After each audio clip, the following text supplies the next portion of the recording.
Ang pulseras ni Carmela.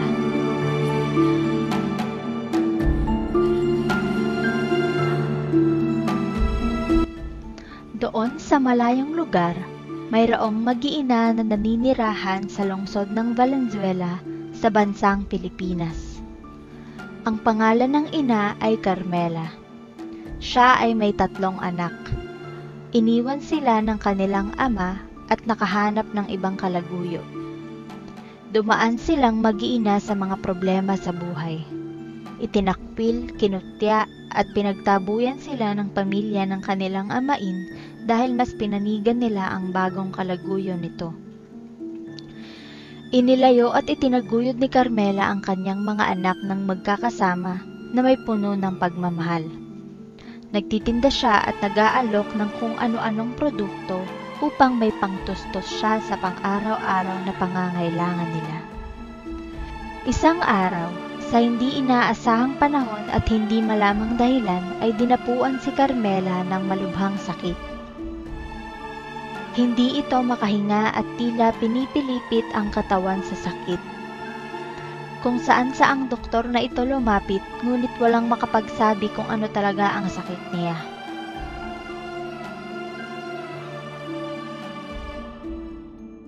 Makalipas ang ilang araw ay dumating ang dati nitong kaibigan at nag-alok ng tulong sa kanilang mag-iina. Siya ay si Benjamin.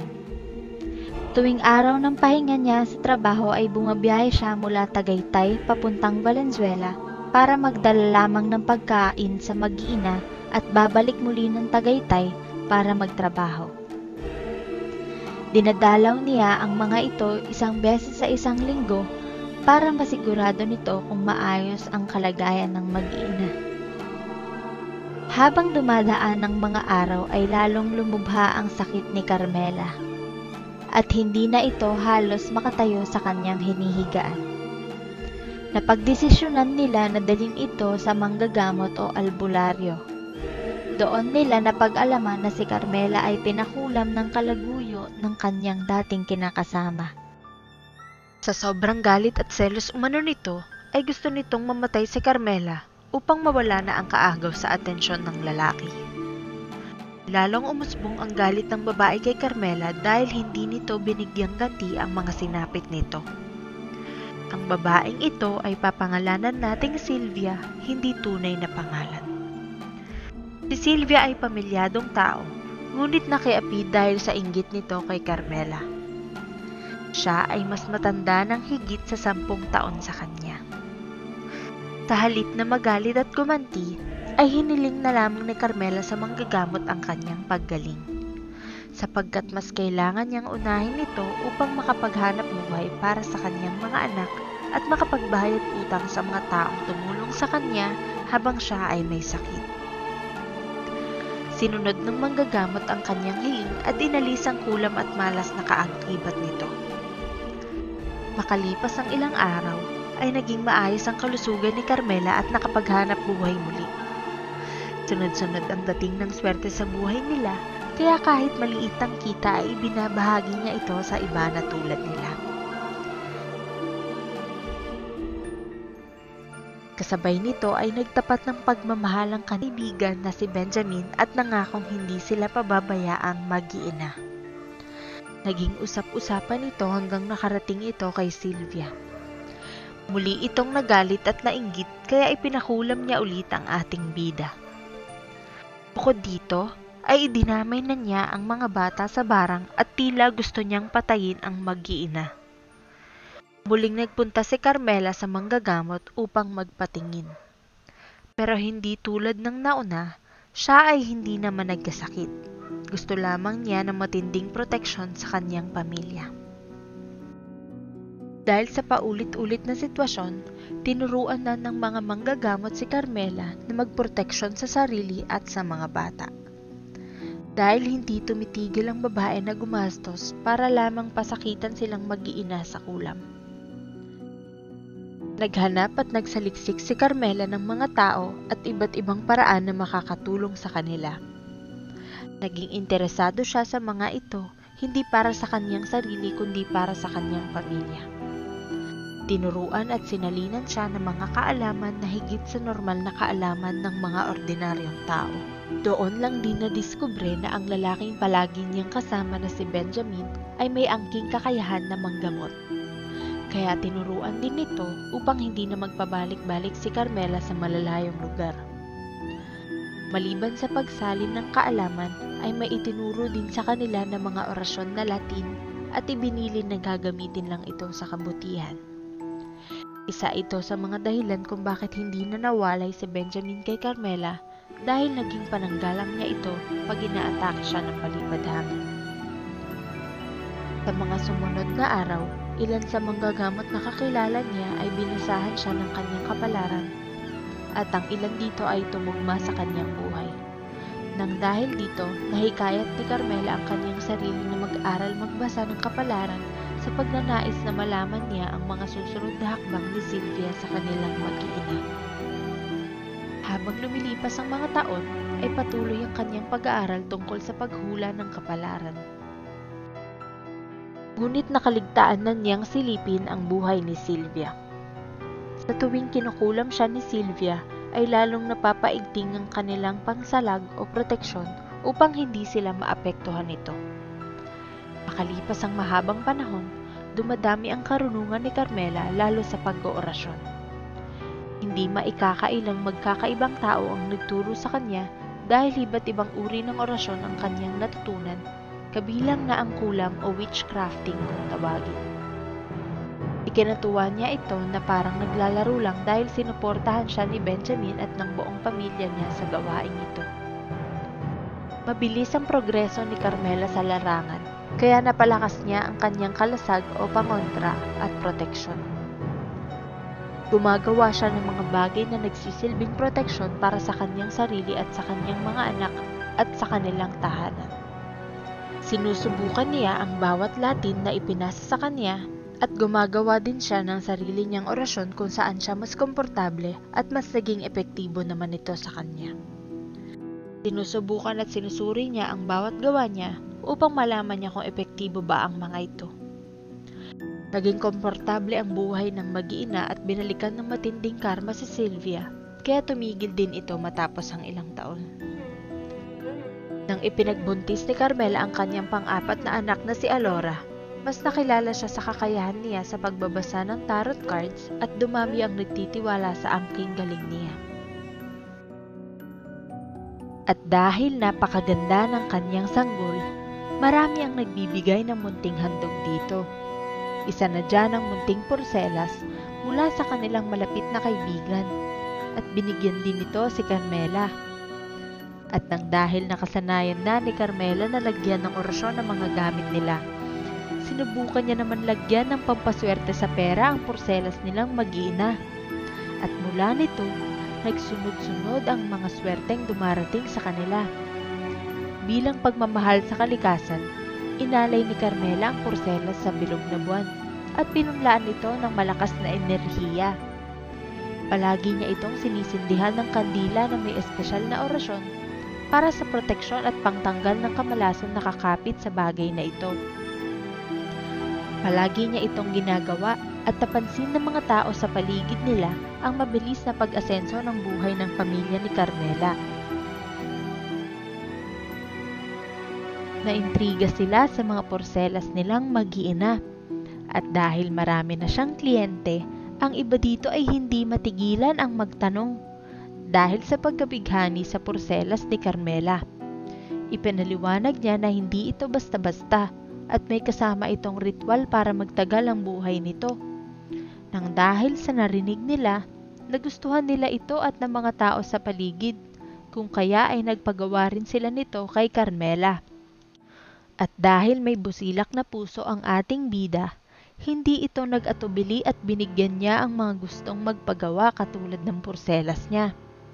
Hindi nagtagal at dumami lalo ang gustong bumili dahil kumalat na ang impormasyon sa ibang lugar dahil sa mga unang nakabili at nagpatotoo sa gawa niyang porselas. Dahil may pagkapilya, tinawag niyang mga tsismosa ang mga taong kliyente niya sa mabuting paraan dahil siya raw mismo ay nakikichismis sa mga buhay nito gamit ang tarot cards. Kaya binansagan niyang mga grupo ng chismosa ang mga kliyente niya na para sa kanya ay wala namang masamang ibig sabihin. At patuloy na nakasubaybay sa kwento ng buhay nilang mag-iina. At dahil hindi lang naman pera ang problema sa mundo, iba't ibang uri ng tao ang lumapit sa kanya. Nang dahil sa kagustuhan niyang makatulong, ginawan niya ito ng mga porselas na aangkop sa problema nila sa pagmamahal o sa iba't iba pang mga bagay. Dumating ang araw na napagtanto niya sa kanyang sarili na nawawalan na siya ng oras para sa kanyang pamilya dahil mas lubos niyang nabibigyang pansin ang pagtulong sa iba. Kung kaya't sinubukan niyang dumistansya at itigil muna ang gawaing ito. Ngunit hindi maiwasan ang mga tao na patuloy na lumalapit at nakikiusap sa kanya. Hindi ito matiis ni Carmela at gumawa naman ito ng paraan para makatulong muli.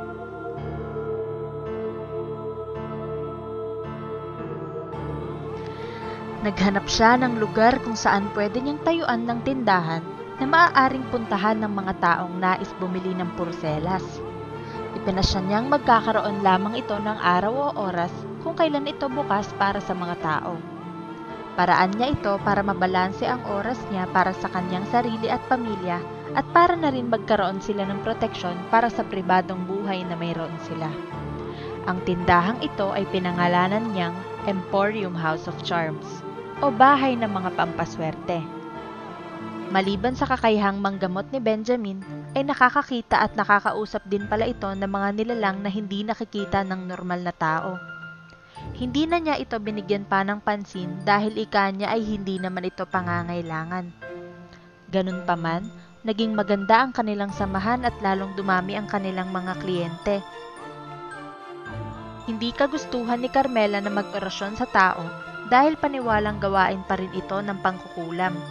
Kung kaya't mas minabuti niyang sa mga porselas na lang ito gawin upang walang mapahamak na ibang tao. Maraming pabalik-balik at tumatangkilik sa porselas ni Carmela dahil sa ganda at epektibong patotoo ng mga taong nakabili.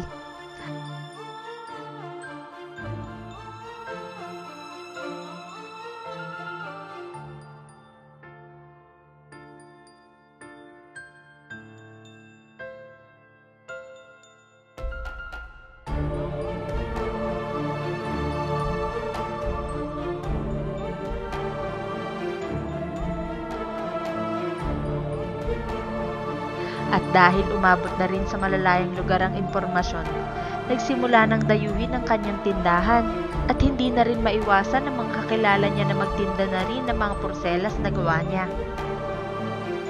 Maraming tao ang gumaya sa pagtitinda nito, ngunit wala itong kaakibat na pampaswerte, kung kaya't maraming nalinlang dahil hindi ito epektibo. Nakarating ito kay Carmela pero imbis na magalit ay ginawan niya na lang ito ng paraan. Naglabas siya ng mga palatandaan para makilala ng mga tao ang gawa niya. Ngunit sinabi niya na posible pa rin nila itong gayahin at karma na lamang ang magiging kapalit nito sa panloloko sa mga taong gustong bumili ng porselas na tinda nila. Pinangalanan niyang Witch Cauldron Charms ang tatak ng kanyang mga gawa dahil mahilig si Carmelang mag-orasyon gamit ang itim na palayok.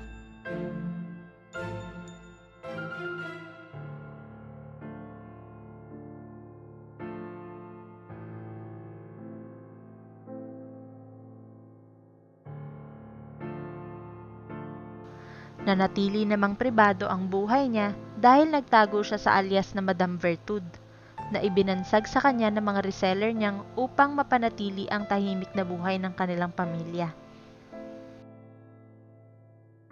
Alam ko na ang itatanong nyo, kung bakit magkaiba ang pangalan ng Emporium House of Charms at Witch Cauldron Charms na pwede namang pag-isahin na lang. Ganito kasi yan mga chismosa. Si Carmela ay maraming nakilalang albularyo, manggagamot, mangbabarang at iba pa. Ang ibang gawa ng mga ito ay tinitinda ni Carmela sa kanyang tindahan para makatulong sa kanila at para mabawasan na rin ang trabaho niya sa paggawa ng kanyang mga paninda. Isa sa mga paninda na ito ang sariling gawa niya na ang brand name ay Witch Cauldron Charms para hindi malito ang mga tao. Halimbawa, Sa loob ng SM Valenzuela ay mayroong Gap, Mosimo, Pen Shop, Dickies at iba pa. Ang tawag mo sa tindahan ay SM. Pero ang binili mong produkto ay iba-iba ang gumawa. Kung kaya't Witch Cauldron ang pangalan ng paninda ni Carmela, ay para hindi malito ang mga tao sa mga paninda nito sa loob, dahil hindi lahat ng mga ito ay gawa niya lamang. At ang tindahang ito ay tinawag niyang Emporium, na ang ibig sabihin ay sari-sari o iba-iba. House of Charms, na ang ibig sabihin ay bahay ng mga pampaswerte. At kung pagsasamahin, ang ibig sabihin ay bahay ng iba't ibang pampaswerte. Si Carmela ay patuloy na nananaliksik at nag-aaral upang mapasagana ang kanyang kaalaman. Unti-unti na rin niyang pinapasa ang kanyang kakayahan sa mga anak niya para mahasa ng maaga ang kakayahan ng mga ito. May Witch Cauldron Charms ka na ba ni Carmela? Kung wala pa ay bumili ka na. Mas madali mo silang mahahanap sa Facebook. I-search mo lang ang Witch Cauldron Charms. Kung nagustuhan mo ang kwentong ito, paki-like, share, at subscribe na rin at huwag kalimutang i-click ang notification bell para sa marami pang videos.